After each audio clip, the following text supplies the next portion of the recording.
Hello guys, welcome back to my channel and I'm back with another video of planting vegetables. And ఈరోజు వచ్చేసి మనం సోరకాయ plant చేస్తున్నాం. ఇవి మనం సీడ్స్ తెచ్చుకొని సీడ్స్ కొనుకొచ్చుకొని ఒక అబౌట్ 15 days to 20 days పట్టింది. మనం ఒక చిన్న పాట్లో ఆర్ కంటైనర్లో పెట్టి సీడ్స్ ఇంట్లోనే గ్రో చేసినాం. సో మళ్ళీ ఒక 15-20 days అయిన తర్వాత ఒక మంచి హైట్కి వస్తాయి. అవి చూపిస్తాను మీకు వీడియోలో.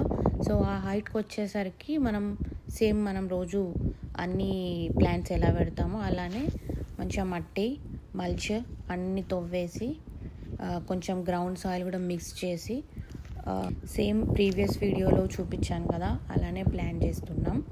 అండ్ డైలీ ఒకటి కాబట్టి సో అట్లా పెడుతున్న వీడియో.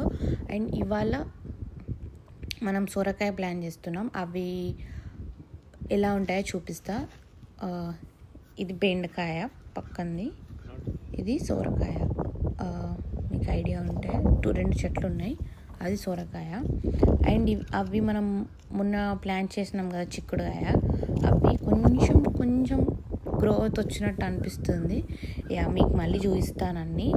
ఇవి మొత్తం 3 సొరకాయ చెట్లు ఉన్నాయి, పెట్టేద్దాం. ఒకటేమో అక్కడ ఆల్రెడీ పెట్టేసినాం కార్నర్కి, అండ్ ఇక్కడనేమో 2 seeds వేసినాం ఒక కంటైనర్లో. సో 2 వచ్చినాయి మనకు చెట్లు. చూద్దాం ఇలా వాటికి రూట్స్ అవన్నీ సరిపోతాయా లేదా మట్టి చూడాలి. బట్ ఎట్లా అయితే ఉందో 2 అట్లనే ఏం విడదీయకుండా అట్లనే ప్లాన్ చేస్తున్నాం. అండ్ మీలో ఎంతమందికి సొరకాయ అంటే ఇష్టం? నాకైతే చాలా ఇష్టం. పప్పుచారు కానీ సాంబారు కానీ సొరకాయ లేకుండా అస్సలు తినలేను. సొరకాయ ఈజ్ ద బెస్ట్ వెజిటేబుల్, మెయిన్గా పప్పులోకి. అండ్ సొరకాయ సర్వపిండి అని కూడా చాలామంది వినుంటారు, అది కూడా మాకు చాలా ఇష్టం.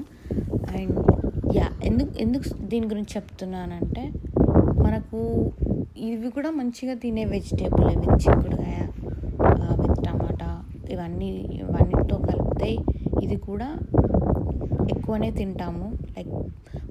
పప్పుచారులు ఇవన్నీ మనం ఖచ్చితంగా చేసుకుంటాం కాబట్టి చాలా యూజ్ అవుతుంది ఈ వెజిటేబుల్. మీరు కూడా డెఫినెట్గా ప్లాన్ చేసుకోండి. సొరకాయన ఎవరు తింటారు అని అనుకోకండి. ఈ ప్లాంట్ చేయడం వల్ల మీకు ఈ వెజిటేబుల్స్ రావడం వల్ల చాలా యూజ్ అవుతుంది.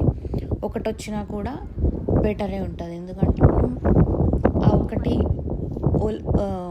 ఒకసారి పప్పులోకి వాడేసేయచ్చు. మిగతావంటే కొంచెం బెండకాయ ఇలాంటివన్నా కూడా కొన్ని వస్తే మనకు అసలు కర్రీకి సరిపోదు. బట్ సొరకాయ మాత్రం డెఫినెట్గా సరిపోతుంది. సొరకాయ మాత్రం మంచిగా ఉడికితేనే దాన్ని మళ్ళీ పప్పుచారులో మంచిగా పట్టుకుంటేనే దాని టేస్ట్ చాలా బాగుంటుంది. అది మాత్రం మర్చిపోకండి. ఈసారి రెసిపీ చేసినప్పుడు డెఫినెట్గా గుర్తుపెట్టుకోండి. అండ్ ఈ వీడియో కానీ మీకు నచ్చితే like, share and subscribe. Next చూద్దాం, వేరే వెజిటేబుల్స్తో వద్దాం. అండ్ నేను చెప్పిన రెసిపీస్ అన్నీ ఫేవరెట్ అయిన వాళ్ళు మాత్రం కింద కామెంట్ చేయండి. అందరు చూస్తున్నారు కానీ జస్ట్ వీడియో చూసి వెళ్ళిపోతున్నారు. లైక్ మాత్రం ఖచ్చితంగా చేయండి, అది నాకు చాలా యూజ్ అవుద్ది. ఛానల్ని కూడా సబ్స్క్రైబ్ చేసి పెట్టుకోండి. డెఫినెట్గా మంచి వీడియోస్ చేస్తా. బాయ్.